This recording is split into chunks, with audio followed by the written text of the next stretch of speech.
আজ থেকে প্রায় 1000 বছর পূর্বে জাজিরাতুল আরবের ইয়ামেনের পাশে একটি শহর ছিল, যাকে সাবা শহর বলা হতো। ওই শহরে বসবাসকারী লোকদেরকে ক্রমেই সাবা বলা হতো। ওখানকার মানুষরা অত্যন্ত নিয়ামত এবং সুস্বচ্ছন্দের সাথে জীবনযাপন করছিল।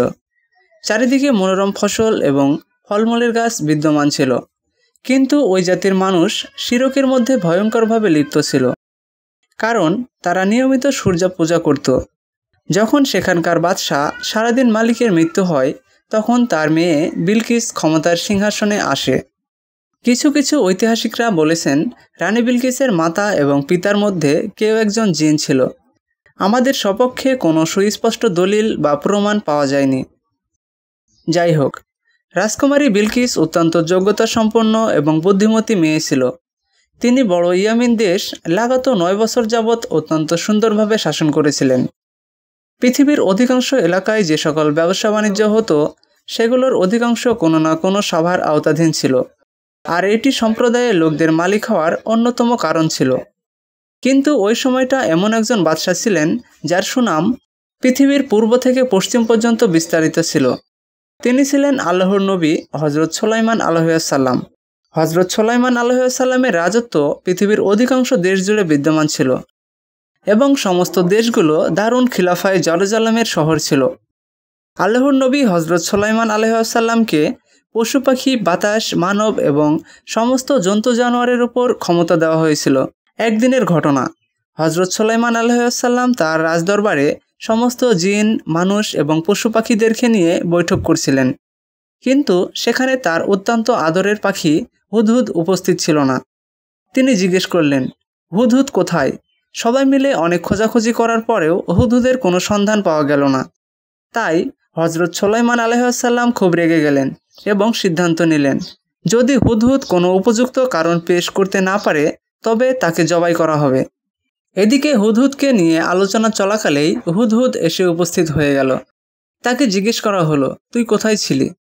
অত্যন্ত আদবের সঙ্গে উত্তর দিল, আমি উড়তে উড়তে এমন এক দেশে চলে গিয়েছিলাম, যেখানে মানুষরা শিরকের মধ্যে ডুবন্ত দেখলাম, আর তারা আগুন এবং সূর্যের পূজা করে, এবং তাদের একজন রানী আছে, যাকে সবাই বিলকিস নামে ডাকে। সে এক বিশাল সিংহাসনে বসে তার শাসন ক্ষমতা চালায়, এবং তার সিংহাসনটি অনেক মূল্যবান, আর সিংহাসনটি অনেক মূল্যবান হীরা এবং মণিমুক্তা দিয়ে সাজানো। তার আশেপাশে আরামায়েশের সমস্ত উপকরণ বিদ্যমান রয়েছে।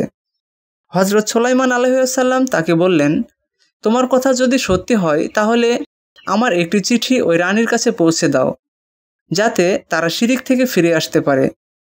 চিঠি পৌঁছানোর পর তুমি সেখানে অবস্থান করবে, তারা কী সিদ্ধান্ত নেয় সেটা শুনবে, অতঃপর আমার কাছে ফিরে এসে বিস্তারিত জানাবে। কথা মতো হজরত সুলাইমান আলাইহিসসালাম তার চিঠি লিখতে শুরু করলেন, যা খানিকটা এরকম ছিল, পরম করুণাময় ও দয়ালু আল্লাহর নামে শুরু করলাম।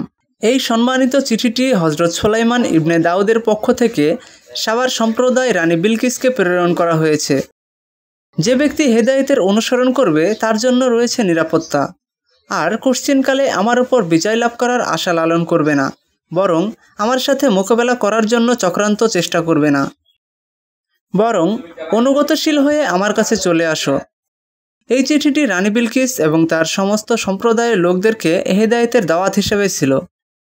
হুদহুদ এই চিঠিটি নিয়ে রানী বিলকিসের কোলে ফেলে দিল।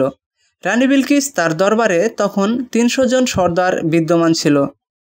যখন তারা এই চিঠিটি পড়ল, তখন তারা অত্যন্ত রাগান্বিত হলো এবং বলল, এভাবে চিঠি দিয়ে আমাদেরকে অপমান করার শামিল, তাই এর কঠিন জবাব দেওয়া দরকার।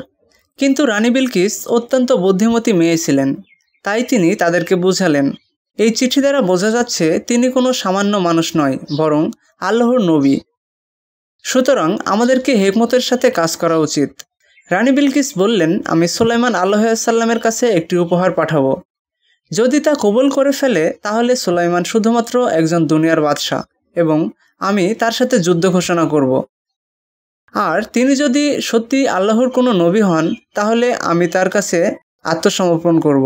এদিকে হুদহুদ তার সমস্ত আলোচনা শুনছিল, এবং হজরত সুলাইমান আলাইহিসসালামের কাছে সবকিছু বিস্তারিত বলে দিল। তাই সুলাইমান আলাইহিসসালাম তার জিনদেরকে নির্দেশ দিলেন, রানী বিলকিস শহরের যেই রাস্তা দিয়ে আসবে সেই রাস্তায় সোনা ও রূপা দিয়ে বিছিয়ে দাও এবং রাস্তার উভয় পাশে সুন্দর সুন্দর ভাস্কর্য স্থাপন করো এবং সমস্ত কামার ও আমাদের চেয়ারগুলি স্বর্ণ দিয়ে স্থাপন করো এবং রাজদরবারকে হীরা ও মণিমুক্তা দিয়ে সুসজ্জিত করো। এদিকে রানী বিলকিস হজরত সুলাইমান আলাইহিসসালামের জন্য একটি উপহার নিয়ে রওনা দিয়েছে, যাতে স্বর্ণের ইট, মণিমুক্তা এবং রানী বিলকিসের একটি চিঠি ছিল। রানী বিলকিসের খাদেমরা যখন সমস্ত উপহার ও চিঠি নিয়ে হজরত সুলাইমান আলাইহিসসালামের রাজদরবারে পৌঁছালো, তখন হজরত সুলাইমান আলাইহিসসালাম রানী বিলকিসের খাদেমদেরকে বলল, তোমরা কি আমাদেরকে ধন সম্পদ দিয়ে সাহায্য করতে চাও? অথচ আল্লাহ তাআলা আমাদেরকে যে পরিমাণ ধন সম্পত্তি দিয়েছে তা তোমাদের ধন সম্পদ থেকে শতগুণ বেশি। সুতরাং তোমরা তোমাদের উপহার তোমাদের কাছেই রাখো এবং তোমরা তোমাদের উপহার সহ ফিরে যাও। এরপর তোমরা গিয়ে তোমাদের রানীকে বলবে তিনি যেন আমার জন্য অপেক্ষা করেন, কারণ আমি অতি তাড়াতাড়ি শক্তিশালী সৈন্যদল নিয়ে তোমাদের কাছে আসব। যখন এই খবর রানী বিলকিসের কাছে পৌঁছালো, তখন তিনি বুঝে গেলেন হজরত সুলাইমান আলাইহিসসালাম আসলেই আল্লাহর একজন সত্য নবী। তাই তিনি সিদ্ধান্ত নিলেন হজরত সুলাইমান আলাইহিসসালামের সাথে যুদ্ধ না করে ওনাকে নবী হিসেবে মেনে নেবেন। যখন সুলাইমান আলাইহিসসালামের কাছে এই খবর পৌঁছালো, তখন হজরত সুলাইমান আলাইহিসসালাম রাজদরবারে ঘোষণা দিলেন, তোমাদের মধ্যে এমন কে আছো যে রানী বিলকিস এখানে আসার পূর্বেই তার সিংহাসনটি এখানে নিয়ে আসতে পারবে? দানবাকৃতির একটি জিন তখন বলল, রানী বিলকিস আপনার দরবারে আসার পূর্বেই আমি তার সিংহাসনটি নিয়ে আসতে পারবো এবং আমি এই কাজ করার সম্পূর্ণ ক্ষমতা রাখি। তখন পাশে থাকা আসমানি কিতাব সম্পর্কে জ্ঞানী এক ব্যক্তি বলল, আমি রানী বিলকিসের সিংহাসন চোখের পলকেই এখানে নিয়ে আসতে পারবো। তখন হজরত সুলাইমান আলাইহিসসালাম রানী বিলকিসের সেই সিংহাসনটি তার পাশে রাখা অবস্থায় দেখলেন। তখন তিনি বলে উঠলেন, এটা একমাত্র আল্লাহ তাআলার ফজিলত, যাতে তিনি পরীক্ষা করতে পারেন আমি তার শুকরিয়া আদায় করি কি না। আসলে যে ব্যক্তি আল্লাহ তাআলার শুকরিয়া আদায় করে তাহলে তার জন্য শুকরিয়া আদায় খুব উপকারী হয়, আর যে ব্যক্তি শুকরিয়া আদায় করে না তাহলে মহান আল্লাহ তাআলা তার জন্য শুকরিয়ার মুখাপেক্ষী নয়।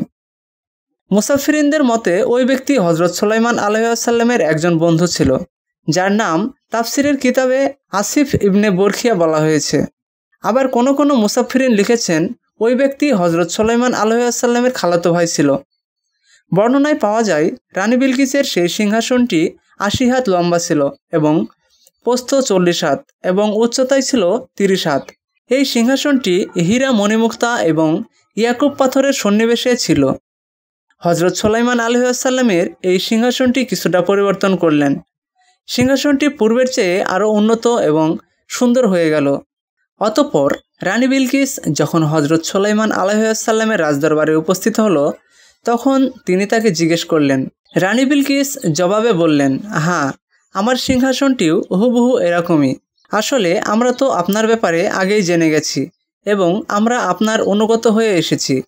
এদিকে রানী বিলকিস আসার পূর্বেই হজরত সুলাইমান আলাইহিসসালাম এমন এক বিল্ডিং বানানোর নির্দেশ দিয়েছিলেন যার ফ্লোর গ্লাসের ছিল এবং তার নিচে পানি প্রবাহিত ছিল এবং পানির নিচে মাছ সহ অন্যান্য প্রাণীদের বসবাস ছিল, যার কারণেই খালি চোখে দেখলে ফ্লোরে থাকা গ্লাস নজরে আসতো না, বরং প্রবহমান পানি নজরে আসতো।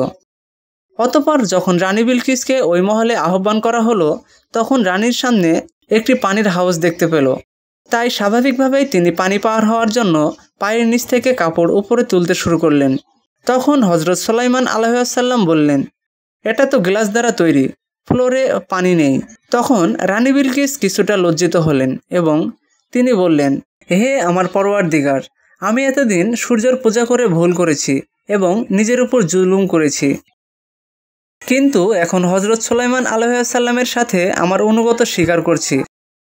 তখন রানী বিলকিসের এই ব্যাপার উপস্থিত সবাই বুঝে গেলেন। যেভাবে রানী বিলকিস ফ্লোরের গ্লাসকে পানি ভেবে ভুল করেছিলেন, ঠিক তেমনইভাবে সূর্যকে তার আলো ও তার কিরণ দেখে খোদা ভেবে ভুল করেছিলেন। তাই রানী বিলকিস এবং তার সম্প্রদায় তাদের অতীতের কৃতকর্মের জন্য লজ্জিত এবং অনুতপ্ত হলো। মুফাসসিরিনগণ লিখেছেন, এই ঘটনার পর রানী বিলকিস মুসলমান হয়েছিলেন এবং হজরত সুলাইমান আলাইহিসসালামের সাথে বিবাহ বন্ধনে আবদ্ধ হয়েছিলেন।